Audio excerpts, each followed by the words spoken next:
yes, I realize the iPhone 7 Plus is just over 6 months old right now, but you gotta consider some people may be looking to upgrade right now, and some people may be watching this exact video on their precious iPhone 7 Plus tempted and looking to jump ship over to Android. Plus, at the end of the day, I'm willing to bet that most of you out there will be happy with either of these phones, especially if I were to give one away. And if that's something you want to see, maybe drop a like down below and subscribe and turn on notifications so you don't miss when that happens. Now, jumping into things, I am not going to sugarcoat stuff. The Galaxy S8 Plus is the better looking smartphone. What Samsung has done here genuinely has me excited, and if I'm being honest, makes the iPhone 7 Plus look a little dated. The kicker here for me, and I'm sure for most of you out there as well, is what Samsung is calling their Infinity display. What it is essentially is edge-to-edge glass that gives the middle finger to bezels and looks freaking beautiful. And as far as the footprint goes, if you look closely, the Galaxy S8 Plus is just slightly taller than the 7 Plus, but surprisingly, it is more narrow, which makes it easier to hold in one hand. And honestly, the craziest thing about this, regardless of how close they are in size physically, the S8 Plus is packing a 6.2-inch display inside there,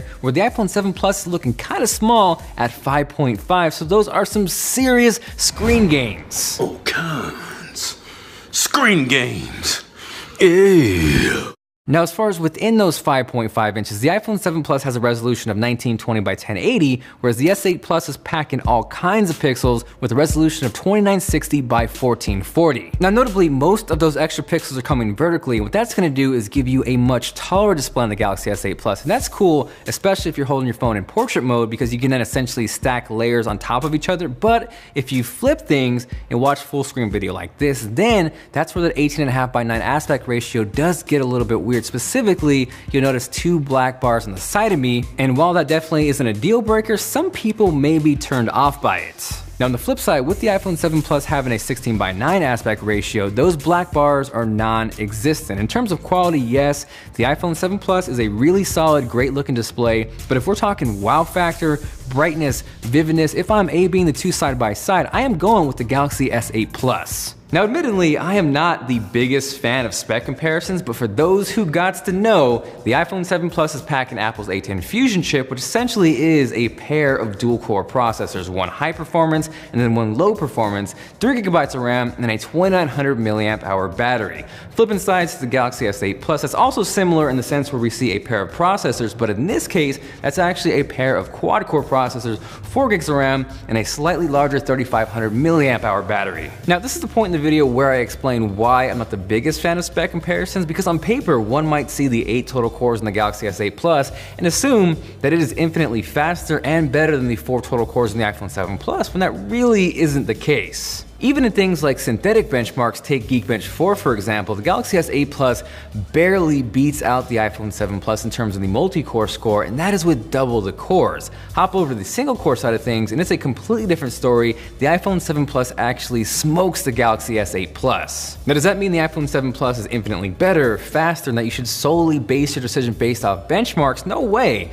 The point that I want to echo and get across is that in terms of performance, both of these are really fast phones. So much, in fact, that performance and benchmarks should not be the sole focus of your buying decision. Rather, it is the features around it that kind of bring everything together. Now, giving you an example of where specs aren't everything, what I did was take a 4K video, chop it down to 45 seconds, and then export a 720p version. The iPhone 7 Plus has half the cores, so in theory, it should be slower than the Galaxy S8 Plus, but it actually exports the video much faster, around 15 seconds, where the Galaxy S8 Plus is actually over 20. Now again, this doesn't mean the iPhone 7 is automatically better. If you like Android, I'm sure those extra 6-7 seconds are gonna kill you, but it is a prime example of why you shouldn't always listen to specs, numbers, and benchmarks. Now, as far as the cameras go, while the rear shooters are pretty similar at 12 megapixels, as far as the front cameras go, there is a pretty distinct advantage on the S8 Plus. This features an 8 megapixel sensor as opposed to the 5 on the iPhone 7 Plus, and really beyond those megapixels, I think the Galaxy S8 just simply outperforms the iPhone. What I noticed most about these two shots beyond the wider angle on the S8 Plus being nicer is the dynamic range. With the S8 Plus, you can still see the clouds and the sky, whereas with the iPhone 7 Plus, everything kind of gets blown out. Plus, if you've ever wanted to look like a flying dog with steam coming out of his ears and some oddly placed paws, or a pair of some pretty weird sheep like me and my buddy Rich, you can only do that on the Galaxy S8 Plus. Ooh. Damn, look at that face track. So as far as the front-facing cameras go, to make things a little more interesting, we know both phones are water and dust resistant, so I think it's only fitting that we test it out that way. First up is the Galaxy S8 Plus.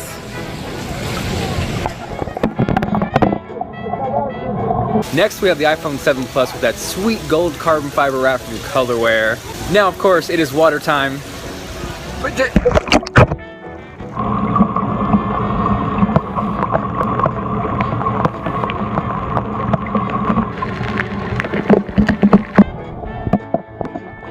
First up, Galaxy S8 Plus. Focus, man. There we go. So we're alive, we're working. Following things up with the iPhone 7 Plus, we are back in business. Things are wet, but both passed the water test. And as far as quality goes, let me know with a comment down below what you think looks better. Now, beyond just video quality on the front-facing cameras, if microphone and audio quality matters to you, I would say both of these perform pretty closely, although I'll give the slight edge to the iPhone 7 Plus. And shout out to these two dudes for tearing it up on music. You can show them some love by checking out the link down below. Hopping over to the rear-facing cameras, again, both of these do feature 12 megapixel sensors, although the Galaxy S8 Plus should perform a little better in low light with an f-stop of 1.7 compared to f1.8 on the iPhone 7 Plus. Now, one noticeable difference with the iPhone 7 Plus that you are not getting with the S8 is dual lenses, which essentially gives you two focal lengths. Here's a shot on the iPhone 7 Plus using the main lens at 28mm, and then here's a shot hopping over to the second lens at 56mm. Now, one thing worth mentioning is the second lens on the 7 Plus isn't going to perform nearly as well as the main lens. With that second 56mm lens, you're getting an f-stop of f2.8, and compared to the main 28mm lens with an f-stop of f1.8, you are letting in much less light. Another advantage with that second lens is what Apple calls portrait mode, which is going to help you get that nice blurred out background. It's not perfect by any means, but it's definitely a lot better than the software simulated one here on the Galaxy S8 Plus. I felt like in certain shots I prefer the S8 Plus, and then in others I prefer the iPhone. This one in particular is where I prefer the iPhone over the S8, specifically one, because the sky is much nicer, and then two, the Adidas text is much clearer and easier to read on the iPhone 7 Plus, and shout out to Rich's tricolors. Conversely, here's an example of where I prefer the S8 Plus over the iPhone 7. I think really it comes down to the S8 performing much better in low light. For me, what pops out specifically about this picture is actually the light around the sign. It's a little more natural and overall just a more pleasing image. Flipping sides again, in these two shots here, I prefer the iPhone 7 Plus. The S8 Plus image is definitely sharp here, but if you look closely at the trees and the flowers, it almost becomes a little over-processed, where everything in the iPhone 7 Plus just feels a little more natural. Next, reiterating my point about low light, the Galaxy S8 Plus clearly takes the cake here, and really what it comes down to is out of the box, you're going to get some instantly satisfying pictures with the S8 Plus. It is better in low light for sure, but I think both are really solid cameras, and the iPhone is definitely going to give you a less saturated, less sharpened, and overall more natural image. So here we are on the iPhone 7 Plus, and it's a pretty good low light test since we're pretty much right at sundown. If I'm gonna guess, I'm gonna say the iPhone 7 Plus probably doesn't look as good out of the box as the S8 Plus, but the stabilization is probably gonna be top notch. Once we start to move around, we get a little closer, and it starts to pull focus, and kind of shift that way. I'm gonna give that edge to the iPhone 7 Plus. So here we are over on the S8 Plus. Not exactly sure how this looks. Rich, how's it look? Not looking as good as the iPhone. Apparently not as good as the iPhone 7 Plus, but you guys let me know with the comment down below. Imagine it looks better and all I get is hate comments. Rich, you blind as...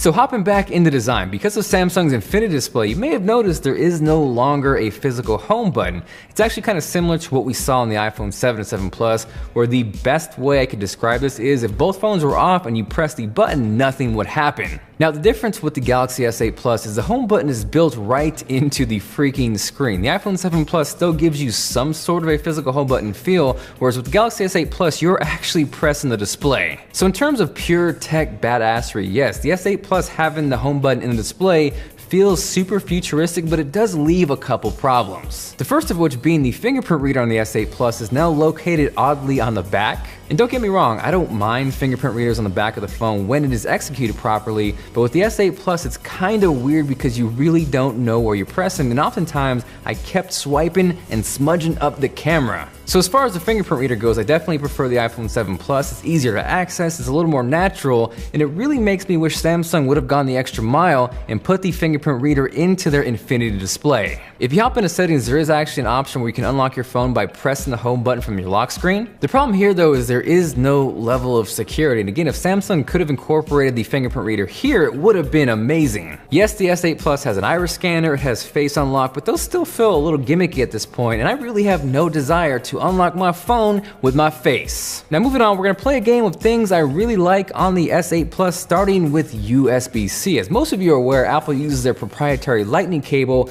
and it really makes me wish Tim Cook, please man, move on to USB-C, because if everything was one singular cable, it would be amazing. Next to that sweet USB-C port, you'll also notice on the Galaxy S8 Plus, there is still a headphone jack. Speaking of headphones, a pretty cool move Samsung did here was to incorporate a pretty sweet pair of AKG headphones in the box. These supposedly are around $100, and if you compare these with the lightning-based earpods which sell for $29, Samsung definitely takes the cake here. What I do really like about this move though is it kind of puts some pressure on Apple to step things up. I think the equivalent here would be for Apple to include a pair of AirPods with the iPhone. They clearly don't want us using cables, so if that's the case, make it easy and give us AirPods. Now flipping things for a second, one thing I really like about the 7 Plus is the fact that it incorporates stereo speakers, and that's something the Galaxy S8 Plus does not have.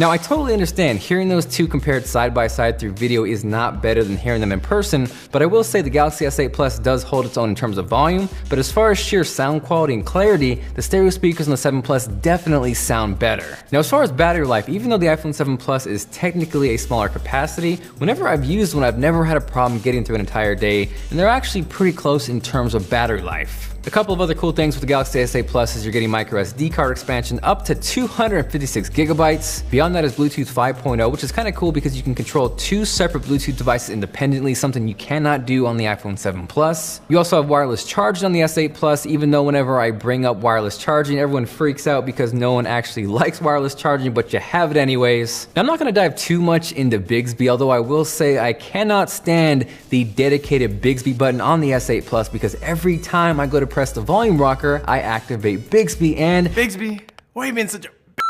Why don't you ask your little girlfriend, Google Assistant, or Siri, your side chick? Also, there really isn't a whole lot to cover on iOS versus Android. Each of them have their strengths and their weaknesses. Android is gonna get you a ton more customization and tweakability, and iOS is gonna get you iMessage. So at the end of the day, you can see the Galaxy S8 Plus is gonna put a ton of pressure on Apple with the iPhone 8, and stacked up next to the iPhone 7 Plus in terms of sheer technology, the Galaxy S8 Plus is definitely the cooler phone. Aside from that, thank you guys very much.